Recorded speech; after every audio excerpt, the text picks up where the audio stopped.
India സഖ്യത്തിനോട് ഈ എളിയവന് പറയാനുള്ളത്, ഏവർക്കും നമസ്കാരം. ഭരണകക്ഷിയിലുള്ളവർക്കും നമസ്കാരം. പ്രത്യേകിച്ച് ഒരു കക്ഷിയിലുമില്ലാത്തവർക്ക് ഏറ്റവും കൂടുതൽ നമസ്കാരം. 2024 ജനറൽ ഇലക്ഷൻ കഴിഞ്ഞു. അതിൻ്റെ വിവിധ വശങ്ങൾ ബുദ്ധിമാന്മാരായ ആളുകൾ സൂക്ഷ്മമായി പരിശോധിച്ചു വരികയാണ്. അവർക്ക് പറയാൻ ഉള്ളതിനേക്കാൾ അപ്പുറത്തായി എനിക്ക് വലിയ കാര്യങ്ങളൊന്നും പറയാനില്ല.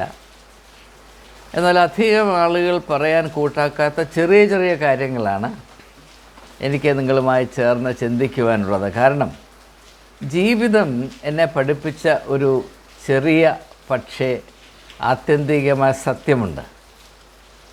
ആ സത്യം എന്താണെന്ന് ചോദിച്ചാൽ, അവസാനം തോൽവിയും പരാജയം തമ്മിലുള്ള വ്യത്യാസം നിശ്ചയിക്കുന്നത്, ജീവനും മരണവും തമ്മിലുള്ള വ്യത്യാസം നിശ്ചയിക്കുന്നത്, ആരോഗ്യവും രോഗവും തമ്മിലുള്ള വ്യത്യാസം നിശ്ചയിക്കുന്നത്, പ്രത്യാശയും നിരാശയും തമ്മിലുള്ള വ്യത്യാസം നിർണ്ണയിക്കുന്നത് വലിയ വലിയ ആളുകളോ വലിയ വലിയ കാര്യങ്ങളോ അല്ല, കൊച്ചു കാര്യങ്ങളാണ്. അടുക്കളയിൽ നിങ്ങൾക്ക് സത്യം തിരിച്ചറിയാൻ കഴിയും. എത്ര വലിയ ശ്രദ്ധയോടെ വലിയ വലിയ പാചക കുറിപ്പുകളനുസരിച്ച് മഹത്തായ ഭക്ഷണം പാചകം ചെയ്ത് മേശപ്പുറത്ത് വെച്ചാലും അതിനകത്ത് അല്പം ഉപ്പ് കുറഞ്ഞു പോയാൽ അതിൻ്റെ ആസ്വാദ്യത ഇല്ലാതെയായിത്തീരും. അതാണ് ജീവിതം. ഈ തത്വം എന്തുകൊണ്ടോ മനുഷ്യർ മറന്നു പോകുന്നു. കാരണം ആധുനിക മനുഷ്യൻ 2 ഭ്രമങ്ങൾക്ക് അടിമയാണ്. അത് നാം പ്രത്യേകം മനസ്സിലാക്കണം. ഒന്ന്, സർവലൗകികമായൊരു ഭ്രമം, വലിയ വലിയ കാര്യങ്ങൾ, അതാണ് ശ്രദ്ധിക്കേണ്ടത്, അവിടെയാണ് പ്രത്യാശ വെക്കേണ്ടത്, അതാണ് അവസാനമായെല്ലാം നിശ്ചയിക്കുന്നത്. വെറും മണ്ടത്തരമാണ്. ഇതിൽ യാതൊരു സത്യവുമില്ല. നിങ്ങൾ എത്ര വിലയേറിയ കാറ് വാങ്ങിച്ചാലും ടയറിനകത്ത് കാറ്റില്ല എങ്കിൽ, എയറില്ല എങ്കിൽ അവിടെ കിടക്കും. അത്രയേ ഉള്ളൂ കാര്യം. എൻജിനകത്ത് സ്പാർക്ക് പ്ലഗ് ഇല്ല എങ്കിൽ നിങ്ങൾ ആകുന്നത് ശ്രമിച്ചു നോക്കിയോ, വണ്ടി സ്റ്റാർട്ടാകത്തില്ല. അപ്പോൾ എനിക്ക് നിങ്ങളോട് ഈ വീഡിയോയിൽ കൂടെ പങ്കിടാനുള്ളത്, ടയറിലെ എയർ പോലെയും എൻജിനിലെ സ്പാർക്ക് പ്ലഗ് പോലെയുള്ള കാര്യങ്ങൾ മാത്രമാണ്. രണ്ടാമതായി ആധുനിക മനുഷ്യൻ്റെ ഒരു ഭ്രമം എന്ന് പറയുന്നത്, അവന് അതീതമായി നിൽക്കുന്ന കാര്യങ്ങളെ മാത്രം ബഹുമാനിക്കുക, വിലമതിക്കുക, അതിൽ ശ്രദ്ധ ചെലുത്തി നിൽക്കുക. നമുക്ക് എന്തെങ്കിലും ചെയ്യാൻ കഴിയുമോ അത് ആർക്കും അറിയണ്ട. ഒരു വലിയ മഹാനായ നേതാവ് അല്ലെങ്കിൽ മഹാന്മാരായ ചില നേതാക്കന്മാർ നമുക്കെന്ത് ചെയ്യും?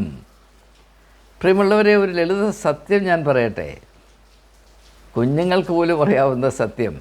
ഒരു കൊച്ചു കുഞ്ഞിന് വിശക്കുമ്പോൾ അത് നരേന്ദ്രമോദിക്ക് ഒരു മെമ്മോറാണ്ടം അയച്ചിട്ട് എൻ്റെ അമ്മയോട് മുലയൂട്ടണമെന്ന് അത് പറയാറില്ല, അത് കരയും.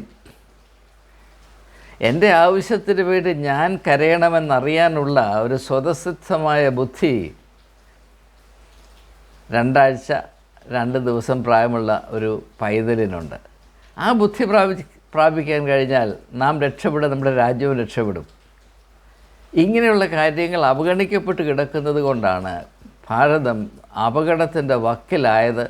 അല്ലെങ്കിൽ എല്ലാവരും കൂടെ ചേർന്ന് ഉന്തി അപകടത്തിൻ്റെ വക്കിൽ കൊണ്ട് വച്ചിരിക്കുന്നത് എന്ന് ആമുഖമായി പറഞ്ഞുകൊണ്ട്, എനിക്ക് ഇന്ത്യ സഖ്യത്തിനോട് ചില ഇപ്രകാരമുള്ള അടുക്കള സത്യങ്ങൾ അറിയിക്കാനുണ്ട് എന്ന് ഞാൻ ആദ്യം പറഞ്ഞതിലേക്ക് നമുക്ക് മടങ്ങി വരാം. ഞാൻ 2024 ഇലക്ഷൻ ശ്രദ്ധിക്കുമ്പോൾ അതെനിക്ക് ഏറ്റവും പ്രത്യാശ നൽകുന്ന ഒരു വെളിപ്പെടുത്തൽ, ഇത് ദീർഘനാളുകൾക്ക് ശേഷം അർത്ഥവത്തായ ഒരു പ്രതിപക്ഷം പിറന്നു വീണിരിക്കുന്നു. പ്രത്യേകിച്ച് കഴിഞ്ഞ 10 വർഷത്തെ ഭാരത ജനായത്ത രീതിക്ക് സംഭവിച്ച ഏറ്റവും വലിയ നഷ്ടം, ഏറ്റവും വലിയ ബലഹീനത, ഏറ്റവും വലിയ അപകടം, ഇവിടെ പ്രതിപക്ഷമില്ലായിരുന്നു, അല്ലെങ്കിൽ പ്രതിപക്ഷത്തിൻ്റെ തുടർന്നുകൊണ്ടേയിരുന്ന ശോഷിപ്പായിരുന്നു. പ്രതിപക്ഷം എന്നാൽ എന്ത് എന്നതിനെപ്പറ്റി പോലും വേണ്ടതുപോലെ ഗ്രാഹ്യമില്ലാതെ പ്രതിപക്ഷ പാർട്ടികൾ അവരവരുടെ ചപ്പാത്തി പരത്തിക്കൊണ്ടിരുന്നു, അല്ലെങ്കിൽ പപ്പടം ചുട്ടുകൊണ്ടിരുന്നു എന്നതാണ്. അപ്പം അതിൽ നിന്നൊരു വലിയ വ്യത്യാസമുണ്ടാകണം. ഈ ഒരു സാഹചര്യത്തിൽ ഇന്ത്യ സഖ്യത്തിലുള്ള എല്ലാ പാർട്ടികളും തിരിച്ചറിയേണ്ടത്, ഇന്ന് ഭാരത ജനായത്ത പശ്ചാത്തലത്തിൽ പ്രതിപക്ഷമുണ്ട് എന്ന ഒരു പ്രതീതി സൃഷ്ടിക്കുവാൻ വേണ്ടതുപോലെ പരിശ്രമിച്ചത്, അല്ലെങ്കിൽ അങ്ങനെ ഒരു യാഥാർത്ഥ്യം നിർമ്മിച്ചെടുത്തത് രാഷ്ട്രീയ പാർട്ടികളല്ല, ഈ രാജ്യത്തെ ജനങ്ങളാണ്. It's A victory of the people of India. അത് മനസ്സിലാക്കണം. ആദ്യമായി മനസ്സിലാക്കേണ്ട കാര്യം അതാണ്. എന്തുകൊണ്ടാണ്? കഴിഞ്ഞ 2-3 വർഷങ്ങളായി ഇത് നമ്മുടെ ശ്രദ്ധയിൽപ്പെട്ടിട്ടുള്ളതാണ്.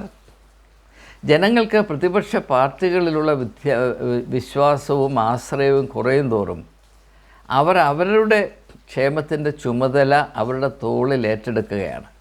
ഇപ്പോൾ കർഷകരുടെ സമരം തന്നെ, കിസാൻ സ്ട്രഗിൾസ്, ആ 3 നിയമങ്ങൾ പിൻവലിക്കത്തക്കവണ്ണം വലിയ ത്യാഗം സഹിച്ചുകൊണ്ട് സാഹസികമായി അവർ നടത്തിയ 1 വർഷത്തിൽ കൂടുതൽ നീണ്ടു നിന്ന സമരം, 700-ൽ പരം കർഷകർ മരിച്ച് തെരുവീഥിയിൽ വീണ ഐതിഹാസികമായ സമരം, അതൊരു പാർട്ടിയുടെ മുന്നേറ്റമായിരുന്നില്ല, ജനതയുടെ അറ്റ കൈയായിരുന്നു എന്ന് മനസ്സിലാക്കുക. അതിപ്പോഴത്തെ ഒരു പ്രവണതയാണ്. ഇത് നല്ലതായ ഒരു സാധ്യതയെ സൂചിപ്പിക്കുന്നു. ഇതിൽ ഞാൻ ഏറ്റവും വ്യക്തമായി മനസ്സിലാക്കുന്നത്, പ്രതിപക്ഷം എന്നാൽ എന്ത് എന്നതിനെപ്പറ്റിയുള്ള നമ്മുടെ നാട്ടിൽ ഇന്ന് വരെയും നിലനിൽക്കുന്ന സങ്കല്പത്തെ ഒന്ന് പുനഃപരിശോധിക്കുകയും അത് വേണ്ടതുപോലെ ഒന്ന് മാറ്റി മനസ്സിലാക്കുകയും ചെയ്യുക എന്നുള്ളതാണ്. എന്താണ് പ്രതിപക്ഷം എന്നാൽ അതിൻ്റെ അർത്ഥം? ഒരു ഉപരിപ്ലവമായ സമീപനത്തിൽ, കാഴ്ചപ്പാടിൽ പ്രതിപക്ഷം എന്നാൽ ഭരണകക്ഷി ചെയ്യുന്നതിനെയൊക്കെയും എതിർക്കുന്നവരാണ് പ്രതിപക്ഷം, ഓപ്പോസിഷൻ എന്ന് ധരിക്കാൻ ന്യായമുണ്ട്, സാധ്യതയുണ്ട്. പക്ഷേ അത് വെറും ബാലിശമായ ഒരു സങ്കല്പമാണ്. അത് ജനായത്തപരമായ സങ്കല്പമല്ല, അത് കിരാതമായൊരു സങ്കല്പമാണ്. ആ സങ്കല്പം അനുസരിച്ചാണ് കഴിഞ്ഞ കാലങ്ങളിൽ എത്രയോ വർഷങ്ങളായി, 2014 മുമ്പും പ്രതിപക്ഷ പാർട്ടികൾ ഈ രാജ്യത്ത് പ്രവർത്തിച്ചു കൊണ്ടേ ഇരുന്നത് എന്നത് നാം പ്രത്യേകമായി മനസ്സിലാക്കേണ്ടതാണ്. പ്രതിപക്ഷം ജനങ്ങളുടെ ക്ഷേമം, അവരുടെ താല്പര്യങ്ങൾ സംരക്ഷിക്കുന്നതിന് ഭരണകക്ഷിയേക്കാൾ നിർണായകരമായ ചുമതലകൾ ഏറ്റെടുക്കുകയും നിർവഹിക്കുകയും ചെയ്യേണ്ടവരാണ് എന്ന ഒരു തിരിച്ചറിവ് ആദ്യമേ ഉണ്ടാകണം. ആ തിരിച്ചറിവ് ഉണ്ടാകണമെങ്കിൽ പ്രതിപക്ഷമെന്ന് പറഞ്ഞാൽ ഭരണപക്ഷത്തെ എതിർക്കുക മാത്രമാണ് ഞങ്ങളുടെ ജോലി, അവരെ എങ്ങനെയെങ്കിലും കസേരയിൽ നിന്ന് വലിച്ചിറക്കുകയാണ് ഞങ്ങളുടെ കടമ എന്നുള്ള ധാരണയിൽ നിന്ന് വളരെ വളരെ വളരെ മുൻപോട്ട് പോകേണ്ട ആവശ്യമുണ്ട്. അതുകൊണ്ട് പ്രതിപക്ഷ പാർട്ടികൾ മനസ്സിലാക്കേണ്ട ഏറ്റവും അടിസ്ഥാനപരമായൊരു സത്യം, പ്രതിപക്ഷം എന്ന് പറഞ്ഞാൽ ജനപക്ഷം എന്നാണ്. ഞാൻ PC ജോർജ് ഉണ്ടാക്കിയ ആ ഞുടുക്ക് പാർട്ടിയുടെ പേര് എന്തുകൊണ്ട് ഉപയോഗിക്കേണ്ടി വന്നു, ഏതായാലും പാർട്ടി ഇല്ലാത്തത് കൊണ്ടാണ്, അത് BJP ലയിച്ചു പോയതുകൊണ്ടാണ് ഞാൻ ആ പദം ഉപയോഗിച്ചത്, അല്ലെങ്കിൽ ഞാൻ ഉപയോഗിക്കുകയില്ല. കാരണം തെറ്റിദ്ധാരണകൾ ഉണ്ടാകും. അതുകൊണ്ടാണ് ഞാൻ PC ജോർജിൻ്റെ ജനപക്ഷത്തിന് വീണ്ടും ശ്വാസം കൊടുക്കാനായിട്ട് പൾമനറി റിസസിറ്റേഷൻ നടത്താനായിട്ട് ഇറങ്ങിയ ആളല്ല. ജനങ്ങളുടെ കൂടെ ചേർന്ന് നിന്ന് അവരുടെ അവകാശത്തെയും ആവശ്യങ്ങളെയും ക്ഷേമത്തെയും സംരക്ഷിക്കുക, അപ്രകാരം ചിന്തിക്കുന്നതിന് വേണ്ടി ഭരണപക്ഷത്തെ ഹേമിക്കുക, നിർബന്ധിക്കുക. നമുക്കറിയാം, ഭരണത്തിൻ്റെ അധികാരത്തിൻ്റെ കസേരയിൽ കയറിയിരിക്കുന്ന ആളുകൾക്ക് ക്രമേണ അന്ധത ബാധിക്കാറുണ്ട്.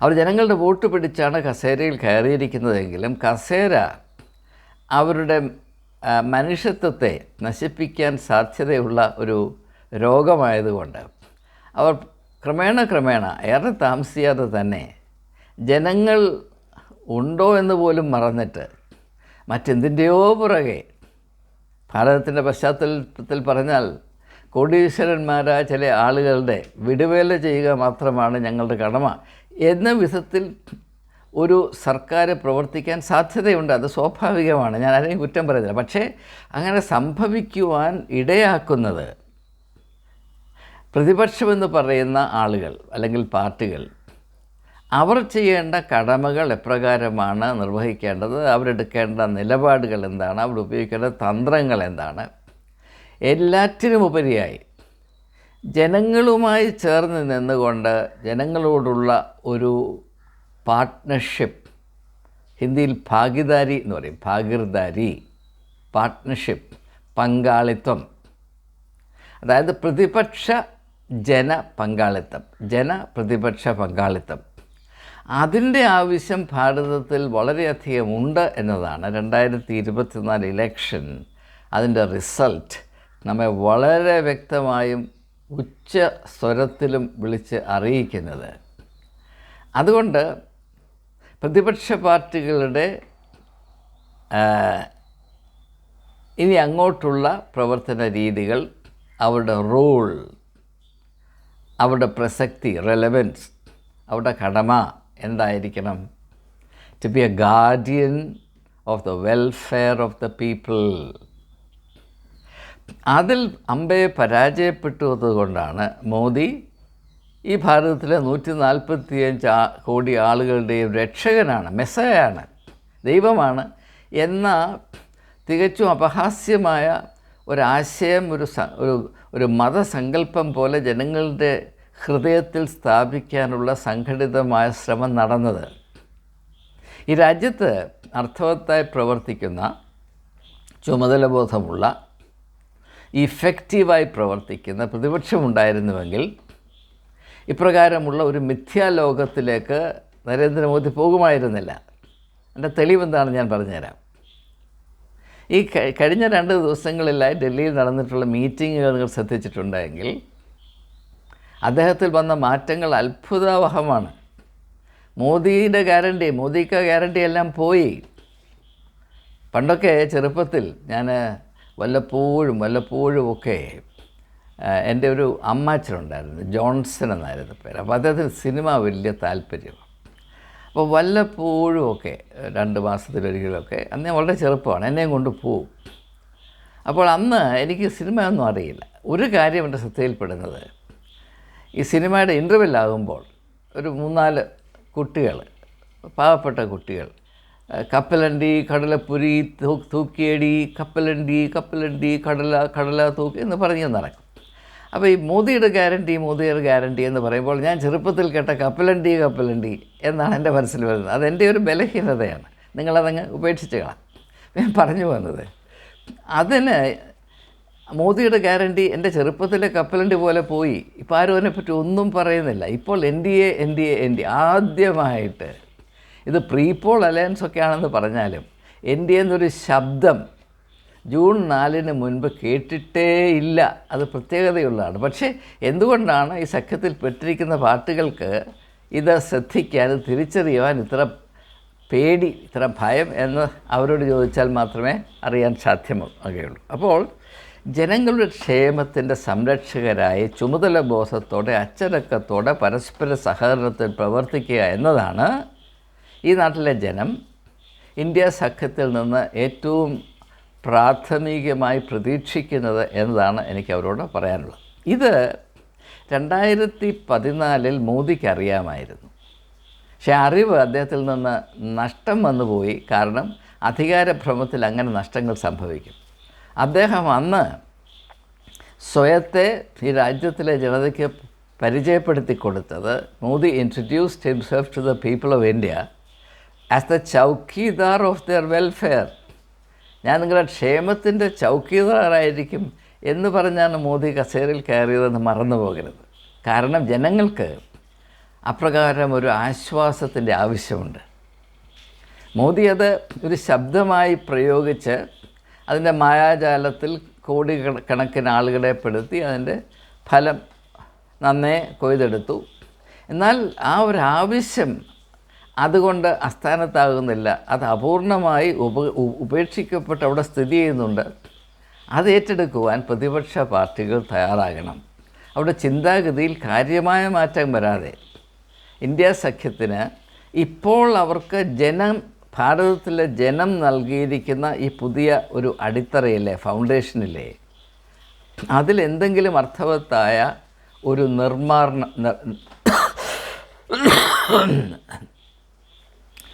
നിർമ്മാണം, ഒരു ബിൽഡിംഗ് പ്രോസസ് നടക്കാൻ സാധ്യമാകും. They have to build on the foundation the people have provided to them. അതിനവർക്ക് കെൽപ്പുണ്ടോ ഇല്ലയോ എന്നതിനനുസരിച്ചായിരിക്കും ഇനി അങ്ങോട്ട് അവർ വിലയിരുത്തപ്പെടുന്നത്. അതുകൊണ്ട് ഇപ്രകാരം അവരെ തന്നെ അത്ഭുതപ്പെടുത്തുന്നൊരു വിജയം 2024 ഇലക്ഷനിൽ പ്രാപിച്ചു എന്നതുകൊണ്ട് അഹങ്കരിക്കരുത്, കംപ്ലേസൻ്റ് ആകരുത്, എല്ലാം തികഞ്ഞു എന്ന് വിചാരിക്കരുത്. മണ്ടത്തരമാണ്. ഈ മണ്ടത്തരം ദയവായി കാണിക്കരുത്. നിങ്ങൾക്ക് ഈ നാട്ടിലെ ജനം അവരുടെ പക്വത കൊണ്ട്, ആ പക്വതയുടെ പുറകിൽ പ്രവർത്തിക്കുന്ന അവരുടെ അങ്കലാപ്പ് കൊണ്ട്, നിസ്സഹായത കൊണ്ട് ഇപ്രകാരം ഒരു അടിത്തറ അവർ പണിത് തന്നു. എന്നാൽ ഈ ഭാരതത്തിലെ ജനം മുഴുവനും ഇനി നിങ്ങളെ നോക്കി കാണാൻ, മനസ്സിലാക്കാൻ ശ്രദ്ധിച്ചിരിക്കുന്നത് എന്താണ്? അവർ നിങ്ങൾക്ക് നൽകിയ ഈ അടിത്തറയിൽ നിങ്ങൾ എപ്രകാരം പണിയും. How and what will you build on the foundation the people on their initiative because of their wisdom as well as their anxieties have provided to you. ഇതൊരു വലിയ പ്രശ്നം തന്നെയാണ്, വലിയ ചുമതലയാണ്. അപ്പോൾ അത് വേണ്ടതുപോലെ മനസ്സിലാക്കി അതിനനുസരിച്ച് അർത്ഥവത്തായ ഒരു പ്രതിപക്ഷം ഭാരത ഡെമോക്രസിയുടെ ആരോഗ്യം നിലനിർത്തേണ്ടതിന് ഉതകുന്ന വിധത്തിൽ ആവിഷ്കരിക്കും എന്നതാണ് എൻ്റെ പ്രതീക്ഷ. അപ്പോൾ ഇങ്ങനെ ഒരു പ്രതിപക്ഷം ഭാരതത്തിലെ ജനം അവർ മുൻകൈ എടുത്ത് നിർമ്മിച്ചതുകൊണ്ട് നരേന്ദ്രമോദിയിൽ കാര്യമായ വ്യത്യാസം വന്നിരിക്കുന്നു. അദ്ദേഹം ഇപ്പോൾ ദൈവമല്ല, ജഗന്നാഥൻ്റെ ആരാധ്യപുരുഷനുമല്ല, ജൈവ ജീവി തന്നെയാണ് എന്ന വിധത്തിലാണ് ഇപ്പോൾ സംസാരിക്കുന്നത്. അത് ഈ രാജ്യത്തെ ജനതയുടെ നേട്ടമാണ്. അതിനെ പ്രകാരം ഏതെല്ലാം വിധത്തിൽ പ്രയോജനപ്പെടുത്താൻ സാധിക്കും. നിങ്ങളുടെ കക്ഷി രാഷ്ട്രീയ പുരോഗതിക്കല്ല, അതിലെനിക്ക് താല്പര്യമില്ല. എൻ്റെ ഏക താല്പര്യം ഈ നാട്ടിലെ അവരർഹിക്കുന്ന ക്ഷേമം കൈവരിക്കുന്നത് കാണണം. പ്രത്യേകിച്ച് ഈ നാട്ടിലെ പാവപ്പെട്ട, ദശകങ്ങളായി അവഗണിക്കപ്പെട്ട് കിടക്കുന്ന പാവപ്പെട്ട ആളുകൾ, പ്രത്യേകിച്ച് സ്ത്രീകളും കുഞ്ഞുങ്ങളും, അവരുടെ ജീവിതത്തിൽ അല്പം വെളിച്ചം വരണമെന്നതിനപ്പുറത്ത് എനിക്ക് യാതൊരു താല്പര്യവുമില്ല. ഞാൻ ഈ സമയത്ത് ഓർക്കുന്ന ഒരു കാര്യം, 2013 ഡൽഹിയിൽ താൽക്കത്തോറ ഇൻഡോർ സ്റ്റേഡിയം, അതിനകത്ത് 3000 പേർക്ക് ഒരു സമയത്ത് ഇരിക്കാവുന്നതാണ്. സ്വാമി അഗ്നിവേഷും ഞാനും കൂടെ അവിടെ ഒരു വലിയ മീറ്റിംഗ് സംഘടിപ്പിച്ചു.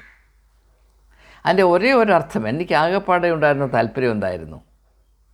രാഷ്ട്രീയത്തിൽ എൻ്റെ ദർശനം എന്താണ് എന്നത് പ്രഖ്യാപിക്കുക. അതിൽ പലരെയും വിളിച്ചിരുന്നു, പലരും വരാമെന്ന് പറഞ്ഞ് വന്നില്ല. പക്ഷേ സോണിയാഗാന്ധി വന്നു, VP സിംഗ് വന്നു, ജ്യോതി ബാസു അന്ന് വരാമെന്ന് പറയുന്നു. പക്ഷേ അന്ന് അദ്ദേഹത്തിന് 92 വയസ്സ് പ്രായമുണ്ട്. ആ രോഗം ബാധിച്ചുകൊണ്ട് അദ്ദേഹം വന്നില്ല. പക്ഷേ അദ്ദേഹത്തിൻ്റെ സ്റ്റേറ്റ്മെൻറ്റ് അയച്ചു തന്നു. രാം ജേത്മലാനി വന്നു, പിന്നെ 2-3 ആളുകൾ, ഷീല ദീക്ഷിത് വന്നു, അങ്ങനെ ആളുകൾ. അവിടെ എൻ്റെ പ്രസംഗത്തിൽ ഞാൻ ഏറ്റവും ശക്തമായി പറഞ്ഞത്, ഞാൻ സോണിയാഗാന്ധിയെ അഭിസംബോധന ചെയ്തുകൊണ്ട് പറഞ്ഞു, ദൈവത്തിൻ്റെ പ്രയോറിറ്റി ഈ നാട്ടിലെ പാവപ്പെട്ട ജനമാണ്. അവരെ കരുതുവാൻ നിങ്ങൾക്ക് മനസ്സുണ്ടെങ്കിൽ ഈ രാജ്യത്തിൻ്റെ ചുമതല ദൈവം നിങ്ങളെ ഏൽപ്പിക്കും.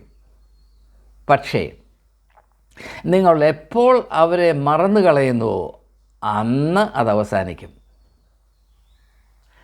ഇത് എൻ്റെ കഴിവിന് അതീതമായ പ്രേരണയോടെ ഞാൻ പറഞ്ഞ കാര്യമാണ്. അവിടെ അന്ന് കൂടിയിരുന്നവരൊക്കെ അതിന് സാക്ഷികളാണ്.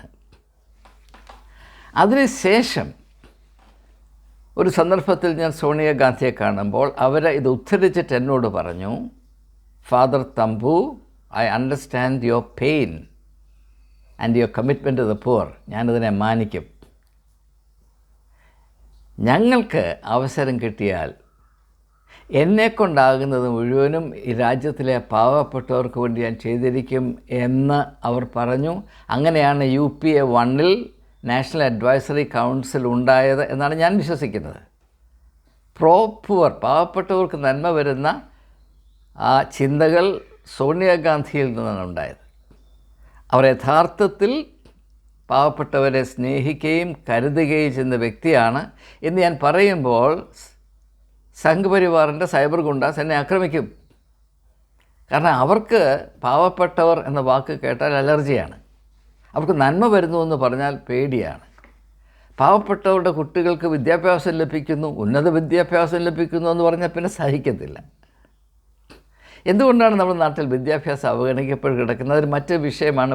ഇനിയുള്ള സമയത്ത് ഞാൻ അതിനെപ്പറ്റി കൂടുതലായി വസ്തുനിഷ്ഠമായി പ്രതിപാദിക്കുന്നതായിരിക്കും. അപ്പോൾ ഈ നാട്ടിലെ ജനം അവരുടെ ചുമതല ബോധത്തിൽ ഒരു പ്രതിപക്ഷ അടിസ്ഥാനം ഇവിടെ നിർമ്മിച്ചത് കൊണ്ട് തന്നെ ശ്രീ നരേന്ദ്രമോദിയുടെ കാഴ്ചപ്പാടിൽ വലിയൊരു മാറ്റം സംഭവിച്ചിരിക്കുന്നു എന്ന് വളരെ പ്രത്യക്ഷമാണ്.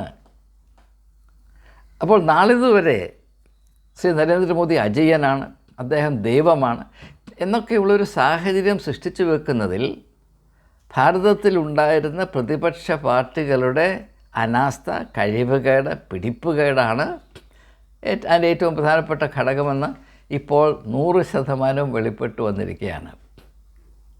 ഇങ്ങനെ പ്രതിപക്ഷമില്ലാത്ത ഒരു ജനായത്ത രീതിയിൽ ഭരണത്തിൻ്റെ തലപ്പത്തിരിക്കുന്ന വ്യക്തിക്ക് സമനില തെറ്റും എന്നതിന് യാതൊരു സംശയവും വേണ്ട. മോദിയുടെ മെഗാലോമാനിയ എന്നൊക്കെ പറഞ്ഞ് നടക്കുന്നുണ്ട്. അത് ന്യായമാണ്, അങ്ങനെ സംഭവിക്കും. ഞാൻ മോദിയെ കുറ്റം പറയുകയില്ല. അതിനുതകുന്ന സാഹചര്യം സൃഷ്ടിച്ചു വെച്ച ഈ പ്രതിപക്ഷ പാർട്ടികളുടെ നേതാക്കന്മാരെയാണ് ഞാൻ കുറ്റം പറയുന്നത്. കാരണം ഇപ്പോഴത്തെ സ്ഥിതി വെച്ച് നോക്കുമ്പോൾ മോദിയുടെ മെഗാലോമാനിയ, താൻ വലിയ രാജാവാണ്, ദൈവമാണ്, രാജാവ് പോട്ടെ, ദൈവമാണ്, എന്നെ കവിഞ്ഞാരുമില്ല എന്ന ആ ഒരു ധാരണ, ആ മിഥ്യ കുമിള് പോലെ, ബബിള് പോലെ പൊട്ടിപ്പോയില്ലേ. അപ്പോൾ അങ്ങനെയുള്ള ഒരു അവസ്ഥ ഈ നാട്ടിലെ പാവപ്പെട്ട ജനം സൃഷ്ടിച്ചിരിക്കുന്നു. അത് ഇന്ത്യ സഖ്യത്തിന് ജനം കൈമാറിയിരിക്കുന്നു. ഇത് വേണ്ടതുപോലെ പ്രയോജനപ്പെടുത്തുവാൻ അവർ ശ്രമിക്കണം. ഇനിയും എനിക്ക് പ്രധാനമായി പറയാനുള്ളത്, ഇന്ത്യ സഖ്യത്തിൻ്റെ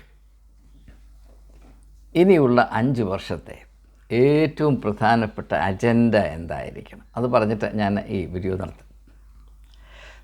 അത് നരേന്ദ്രമോദിയുടെ നേതൃത്വത്തിലുള്ള നടപടികളെ ചെറുക്കുക, നിഷ്ഫലമാക്കുക, പാർലമെൻറ്റ് സ്തംഭിപ്പിക്കുക, അതൊന്നുമായിരിക്കരുത്. അതല്ല ഇവിടുത്തെ പ്രശ്നം. അതാണെന്ന് തെറ്റിദ്ധരിച്ചിരിക്കുകയാണ്. ഇത് വലിയ തെറ്റിദ്ധാരണയാണിത്. വാസ്തവത്തിൽ അല്പമെങ്കിലും യാഥാർത്ഥ്യബോധമോ ചിന്തിക്കാനുള്ള കഴിവോ ഇന്ത്യ സഖ്യത്തിലുള്ള ആളുകൾക്ക്, പാർട്ടികൾക്കുണ്ടെങ്കിൽ അവർ ഏറ്റവും ശ്രദ്ധയോടെ, ഏറ്റവും സംഘടിതമായി നിരന്തരം നിർവഹിച്ചു കൊണ്ടിരിക്കേണ്ട ഒരു സേവനം എന്താണ്?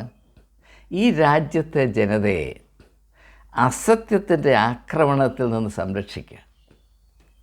പ്രിയമുള്ളവരെ, ഈ എളിയവൻ്റെ കാഴ്ചപ്പാടിൽ ഭാരതത്തിൻ്റെ ഇന്നത്തെ ഏറ്റവും വലിയ പ്രശ്നം ഇവിടെ ദാരിദ്ര്യമുണ്ട്, അല്ലെങ്കിൽ മതന്യൂനപക്ഷങ്ങൾ ഇവിടെ പീഡിതരാണ്, അവർ അങ്കലാപ്പിലാണ് എന്നുള്ളതല്ല. സത്യമായി നിങ്ങളോട് പറയുന്നത് അതൊരു പ്രശ്നമാണ്, പ്രശ്നമല്ലെന്നല്ല ഞാനീ പറയുന്നത്. എന്നെ സംബന്ധിച്ചിടത്തോളം, ഒരു മതന്യൂനപക്ഷത്തിൽപ്പെട്ടിരിക്കുന്ന എന്നെ സംബന്ധിച്ചിടത്തോളം ന്യൂനപക്ഷങ്ങളോട് വളരെ ശത്രുതാപരമായൊരു മനോഭാവം ഭാരത രാഷ്ട്രീയത്തിൽ ഇങ്ങനെ മുറ്റി നിൽക്കുന്നു. അതല്ല എൻ്റെ ഏറ്റവും പ്രധാനപ്പെട്ട പ്രശ്നം.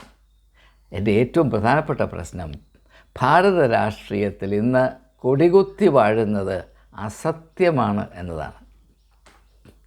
ഈ വലിയ അജയ്യം എന്ന് പറയുന്ന അല്ലെങ്കിൽ എല്ലാവരും സങ്കല്പിച്ചു വച്ചിരുന്ന ഈ രാഷ്ട്രീയമായ മേൽക്കോയ്മ, അതിൻ്റെ അടിസ്ഥാനം അസത്യമായിരുന്നു. അതുകൊണ്ടാണ് അത് പെട്ടെന്ന് അത് പൊട്ടിപ്പോയത്. അപ്പോൾ സത്യത്തിൻ്റെ ശക്തി എന്താണ് എന്നത് ഈ ഇലക്ഷൻ തെളിയിച്ചു കഴിഞ്ഞിരിക്കുന്നു. ഭാരതത്തിൻ്റെ ആപ്തവാക്യമായ സത്യമേവ ജയതേ അനർത്ഥം, അതിനെ അർത്ഥവത്താക്കുന്ന ഒരു ജനസമ്മതിദായ പ്രക്രിയയാണ് 2024 ഇലക്ഷൻ എന്നത് ആരും പറയുന്നില്ല. അതാണ് ഏറ്റവും പ്രധാനമായി നാം പറയേണ്ടത്. ഇത് അസത്യത്തിൻ്റെ മേൽ സത്യത്തിൻ്റെ വിജയമാണ്. ഭാഗ്യവശാൽ ഈ കഴിഞ്ഞ ഇലക്ഷൻ്റെ പ്രചരണ വേളയിൽ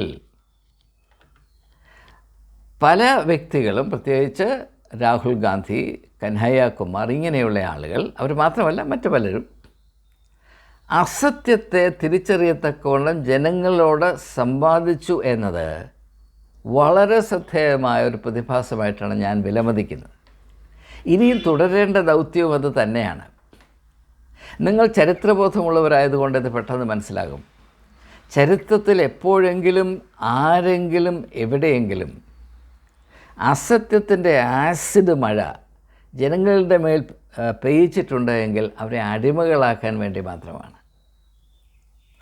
ജനങ്ങളുടെ ക്ഷേമവും അവരുടെ സ്വാതന്ത്ര്യവും അവരുടെ ഭാവിയും അവരുടെ മനുഷ്യത്വവും അവരുടെ മനുഷ്യ അവകാശങ്ങളും സുരക്ഷിതമാകണമെങ്കിൽ സത്യത്തിൻ്റെ പ്രകാശം ഉൾക്കൊള്ളുന്ന ഒരു ജീവിത ദർശനമുണ്ടാകണം, ഒരു രാഷ്ട്രീയമുണ്ടാകണം, ഒരു ഭരണ സംസ്കാരം, കൾച്ചർ ഓഫ് ഗവേണൻസ് ഉണ്ടാകണം.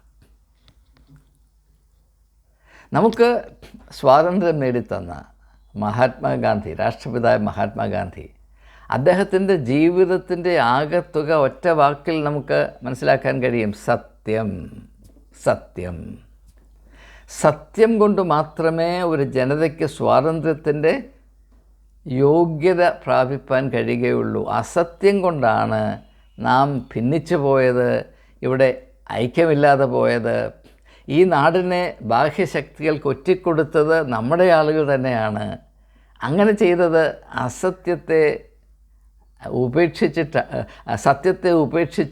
അസത്യത്തെ ആശ്ലേഷിച്ചിട്ടാണ്. എന്തുകൊണ്ടാണ് ആളുകൾ അസത്യത്തെ ആശ്ലേഷിക്കുന്നത്? അതുകൊണ്ട് താൽക്കാലികമായ വലിയ സാമ്പത്തിക നേട്ടമുണ്ടാകുമെന്ന മിഥ്യാബോധത്തിലാണ്. അങ്ങനെ ഉണ്ടാകും, പക്ഷേ അങ്ങനെ ഉണ്ടാകുന്ന സാമ്പത്തിക നേട്ടം തിരിഞ്ഞു കടിക്കുന്ന പാമ്പായി നാളെ, ഇന്നല്ല മറ്റന്നാളല്ല, നാളെ നിന്നെ കൊത്തും എന്നത് ഒരു ചരിത്ര സത്യമാണ്. അതും ഈ 2024 ഇലക്ഷനിൽ കൂടെ നമുക്ക് കാണാൻ കഴിയും. അതുകൊണ്ടാണ് നമുക്കറിയാവുന്നതുപോലെ ഓഹരി വിപണിയിൽ നടന്ന വലിയ മാമാങ്കങ്ങൾ, ഞാൻ അതിലേക്ക് ഇപ്പോൾ പ്രവേശിക്കുന്നില്ല, അതൊരു വലിയ വിഷയമായി ഇനിയും തീരാൻ പോകുന്നത് കൊണ്ട് അതിൻ്റെ തക്ക സമയം വരുമ്പോൾ അതിൻ്റെ വിശദാംശങ്ങളിലേക്ക് കടക്കാൻ നമുക്ക് ശ്രമിക്കാം.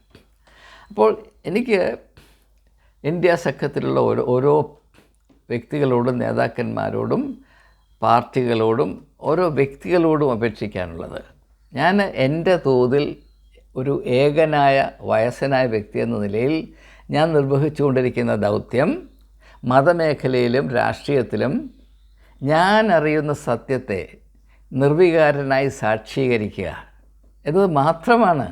I have no political allegiance of any kind. സത്യമില്ലാത്ത പൊളിറ്റിക്സ് ലോകത്തിലെ ഏറ്റവും വലിയ അപകടമാണ്. ഗാന്ധി പറഞ്ഞ 7 deadly sins ഇല്ലേ, അതിലൊന്നാണ് പൊളിറ്റിക്സ് വിത്തൗട്ട് കോൺഷ്യൻസ്. അപ്പോൾ രാഷ്ട്രീയത്തിൽ നിന്ന് മനസാക്ഷി ഉപേക്ഷിക്കപ്പെടുന്നത് എപ്പോഴാണ്? അസത്യം രാജത്വം ചെയ്യുമ്പോഴാണ്. കഴിഞ്ഞ 10 വർഷം ഭാരതത്തിലെ 140 കോടി ആളുകൾ അനുദിനം ശ്വസിച്ചത് അസത്യത്തിൻ്റെ വിഷവായുവായിരുന്നു. അത് ഒരു വലിയ തോതിൽ ഈ നാട്ടിലെ ജനം തിരിച്ചറിഞ്ഞു തുടങ്ങിയിരിക്കുന്നു എന്നത് ഈ അസത്യം വിറ്റ് സാമ്രാജ്യം പണിയാൻ ഇറങ്ങി നടക്കുന്ന ആളുകൾക്ക് വലിയ വിമ്മിഷ്ടമുണ്ടാകും. ആർക്ക് വിമ്മിഷ്ടമുണ്ടാകുമോ എനിക്ക് താല്പര്യമില്ല.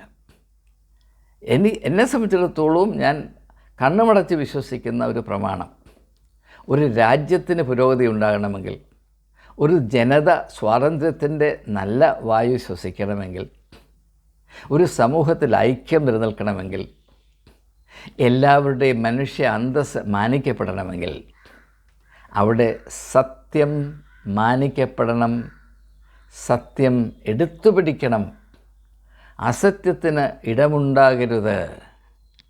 ഒരു കാരണവശാലും അസത്യത്തെ ആശ്രയിക്കുന്ന ഒരു സമീപനമോ നിലപാടോ സാഹചര്യമോ ഉണ്ടാകുവാൻ നാം അനുവദിക്കരുത്. ഇതിൻ്റെ ചുമതല ഞാനതോടെ പറഞ്ഞ് നിർത്താൻ പോവുകയാണ്.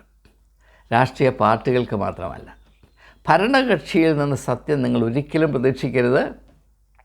അത് BJP ആകട്ടെ, കോൺഗ്രസ് ആകട്ടെ, ആരുമായിക്കൊള്ളട്ടെ, ഭരണകക്ഷിയിൽ നിന്ന് ഞാൻ സത്യം പ്രതീക്ഷിക്കുകയില്ല. ഇപ്പോൾ കോൺഗ്രസ് എൻ്റെ കാലത്ത് കോൺഗ്രസ് ഭരണത്തിൽ വരത്തില്ല, എനിക്കറിയാം. കോൺഗ്രസ് നാളെ ഭരണത്തിൽ വന്നാലും, ഗാന്ധിയുടെ പൈതൃകമൊക്കെ പറയുന്ന കോൺഗ്രസ് വന്നാലും ഞാൻ അവരിൽ നിന്ന് സത്യം പ്രതീക്ഷിക്കുകയില്ല. ഞാൻ ആദ്യം എൻ്റെ മനസ്സിൽ പറയുന്നത്, ഇതാ കസേരയിൽ കയറിയിരിക്കുന്നു, ഇനി വാ തുറന്നാൽ അസത്യത്തിൻ്റെ വിസർജ്യമേ ഇനി വെളിയിലോട്ട് വരത്തുള്ളൂ എന്നതാണ് ഞാൻ ആദ്യം എൻ്റെ മനസ്സിൽ കുറിക്കുന്നത്. അതൊരു പ്രെജുഡിസാണോ? ഇല്ല, ചരിത്രം എന്നെ അങ്ങനെയാണ് പഠിപ്പിച്ചിട്ടുള്ളത്. അത് ചരിത്രബോധമാണ്. അപ്പോൾ അതുകൊണ്ട് ഒരു പാർട്ടിയുടെ പ്രശ്നമല്ല ഇത്. ഭരിക്കുന്ന ആളുകൾക്ക് അസത്യവും ഭരിക്കപ്പെടുന്ന ജനതയ്ക്ക് സത്യവും മാത്രമാണ് ആശ്വാസം. ഞാൻ ജനങ്ങളുടെ കൂടെ നിൽക്കുന്ന മനുഷ്യനാണ്. ജനങ്ങളുടെ മധ്യത്തിൽ പാവപ്പെട്ടവർക്ക് വേണ്ടി സ്ഥിതി ചെയ്യുന്ന വ്യക്തിയാണ്. ഞാൻ എക്കാലത്തും അങ്ങനെയായിരുന്നു. ഞാൻ സെൻറ്റ് സ്റ്റീഫൻസ് കോളേജിൻ്റെ പ്രിൻസിപ്പലായപ്പോൾ വലിയ വലിയ ശക്തിയുടെ വെറുപ്പിനും ചെറുപ്പിനും പാത്രീഭൂതനായത് വലിയവർക്കും പണക്കാർക്കും വലിയ അധികാരമുള്ളവരുടെ മക്കൾക്കും വേണ്ടി മാത്രം മാറ്റിവെച്ചിരുന്ന ആ പ്രശസ്തിയാർജിച്ച സ്ഥാപനത്തിൽ പാവപ്പെട്ടവന് കാലുകുത്താൻ വാതിൽ തുറന്നു എന്നതുകൊണ്ടാണ് വളരെയധികം ആക്രമണത്തിന് ഞാൻ ഇരയായിത്തീർന്നത്. അപ്പോൾ എൻ്റെ ജീവിതം ഒരു തുറന്ന പുസ്തകം തന്നെയാണ്. ഞാൻ എപ്പോഴും പാവപ്പെട്ടവരുടെ കൂടെ മാത്രമേ നിന്നിട്ടുള്ളൂ, അവർക്ക് വേണ്ടി മാത്രമേ ചിന്തിച്ചിട്ടുള്ളൂ, അവർക്ക് വേണ്ടി മാത്രമേ പ്രവർത്തിച്ചിട്ടുള്ളൂ. കാരണം മറ്റുള്ളവർക്ക് വേണ്ടി കരുതുവാനും പ്രവർത്തിക്കുവാനും എത്രയോ പേരുണ്ട്. അവർക്ക് എൻ്റെ ആവശ്യമില്ല. അതുകൊണ്ട് തന്നെ അപ്പോൾ അതുകൊണ്ട് ഈ രാജ്യത്ത് സത്യം നിലനിർത്തുക എന്നത് ജനങ്ങളുടെ ഒന്നാമത്തെ അജണ്ടയാണ്. അവിടെ ആവശ്യമാണ്, പ്രാണവായു പോലെ അവരുടെ ആവശ്യമാണ്. ആ ആവശ്യത്തെ മാനിക്കുവാൻ ഇന്ത്യ സഖ്യത്തിലെ പാർട്ടികൾ, അംഗങ്ങൾ, നേതാക്കന്മാർ മുതിരുമെങ്കിൽ ഭയപ്പെടേണ്ട, നിങ്ങളുടെ നാൾ അടുത്തിരിക്കുന്നു. വീണ്ടും പറയുകയാണ്, സത്യം നിലനിൽക്കുന്നതിന് വേണ്ടി, അസത്യത്തിൻ്റെ കടന്നാക്രമണത്തിൽ നിന്ന് ജനങ്ങളെ രക്ഷിക്കുന്നതിന് വേണ്ടി സത്യത്തിൻ്റെ പതാക ഉയർത്തിക്കൊണ്ട് ജനമധ്യത്തിൽ അവരോട് ചേർന്ന് പ്രവർത്തിക്കുവാൻ നിങ്ങൾക്ക് മനസ്സുണ്ടോ? നിങ്ങളുടെ നാൾ വന്നിരിക്കുന്നു. നിങ്ങളുടെ നാൾ വന്നിരിക്കുന്നു. നിങ്ങളുടെ നാൾ വന്നിരിക്കുന്നു. ജയ് ഹിന്ദ്.